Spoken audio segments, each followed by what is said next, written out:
All right, welcome back, everybody. I'm just going to go ahead. I'm going to put this back in here. It's pretty simple, and I'm just going to go get rid of that function right here.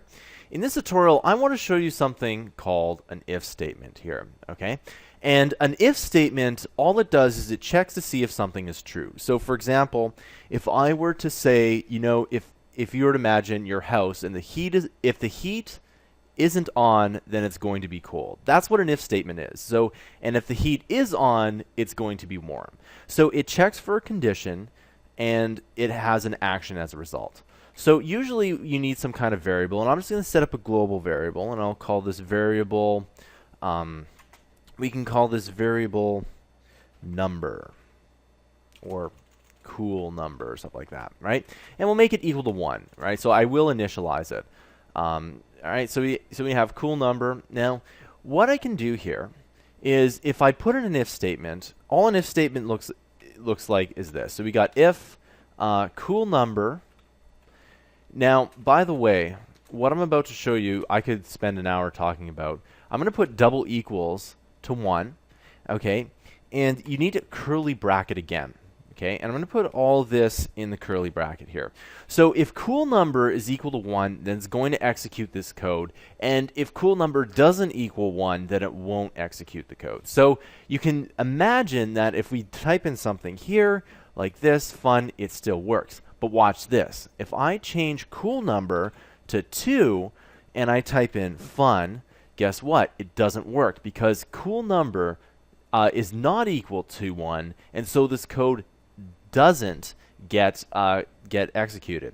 Okay, so I'm just going to go ahead. I'm going to just actually close the HTML here, and let's just take a quick look at this. Now, another thing that JSBin doesn't necessarily do, but pretty much every other programming language does this, is they indent, okay? And it kind of does this here. So I'm just going to go ahead, and I'm going to return this curly brace just because it makes a little bit more sense to look at it like this, even though when I program, I always put it like this because I know what I'm doing, but to explain it, I'm going to go ahead and do this, okay? And you'll see that in here. You can see that, I'm just going to go ahead and tab this out a bit, and you can see that the curly brackets, this curly bracket looks like this, okay? And everything within this function, this is what the block of the function is what my highlighted text here. Everything within the if statement is what I've highlighted in here. So these curly brackets are super important because you need to section off blocks of code because of it. And we've already seen that with a function, but they also work for if statements, okay? Now, in some languages, what will end up happening is that if you have a one-line if statement, so for example, if I just type this in, we have, if cool number equals 1 or equals 2, okay, and then we can type in do something like this. So sometimes you can get away with that, but it's best practices to always put in the curly brackets, okay? So you can see that this is the curly brackets here. And the way it works is that as soon as you open up another curly bracket and you close it, the closing bracket is going to go to the last open curly bracket. So this is a closing bracket, goes up to the last open curly bracket.